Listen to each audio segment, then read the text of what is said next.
અમને કેમ અત્યાર સુધી એક પણ આદમતનો જવાબ નથી આપ્યો? કેમ ના આપ્યો? કેમ તમારા પીએલઓ ભાજપના ઇશારે મતદારોના ઘરે જાય છે? કેમ નામ ડિલીટ થાય છે? કોંગ્રેસને ચૂંટણી હરાવવા તમે ને ભાજપ ભેગા થયા છો? હા કે ના? તો હા કે ના બોલો? અને મને કલેક્ટર સાહેબને મળવું છે. જો અહીંયા હાજર હોય, મને સાહેબે કીધું કે હું નથી. જો હાજર હોય તો અમને મળવું પડશે. હું પોલીસના મિત્રોને કહું છું, કોંગ્રેસ પાર્ટી અમે શાંતિથી રજૂઆત કરીએ છીએ, ગાંધીજીના માર્ગ પર કરીએ, પણ એનો મતલબ એવું નહીં કે કોંગ્રેસ પાર્ટીને ગંભીરતાથી ના લે અને ભાજપના હિસાબે કામ કરે. ભાજપના નેતાઓ પગાર આપે છે.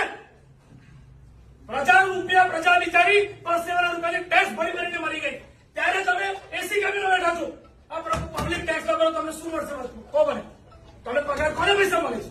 એટલે તમે ભાજપ સાથે મેળાપીપણામાં વડોદરામાં 54,000 મતદારો ના નામ અને એવા નોટિસ આપી છે કે જે નોટિસનો મતલબ નથી.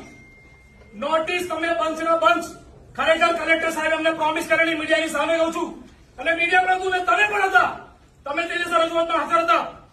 અમે સાહેબને પૂછેલું કે આ જે લોકોએ વાંધા લીધા છે એનું તમે એની ક્રોનોલોજી શું છે, તમે કયા સ્ટેપ બાય સ્ટેપ કામ કરવાના છો? તો કલેક્ટર સાહેબે કીધેલું કે જેને વાંધો લીધો એને પહેલા બોલાવીશું. તો જેને વાંધા લીધા એનું હિયરિંગ તમે કર્યું તો એની હિયરિંગની કોપી અમને આપો. કારણ કે સીસીટીવીના ફૂટેજ પણ અમે માંગ્યા હતા. એટલા માટે માંગીએ છીએ કે ભાઈ આ રાતોરાત આ ફોર્મ કોણ આપી ગયું? સીસીટીવી કેમેરા તો હોય ને. આ વડોદરા શહેરમાં એક બેયરની સામે નાની પત્રિકા બની હતી.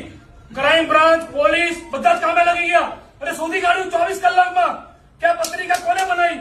તો આટલા બધા બંચના બંચ રાવપુરામાં 20,000, અકોટામાં 13,000, સયાજીગંજમાં 8,000, વડોદરા સિટીમાં 5,000, માંજલપુરમાં 2,400, આટલા બધા ફોર્મ એ વાંધાદારો આયા તો લાઈનો લાગવી જોઈએ ને.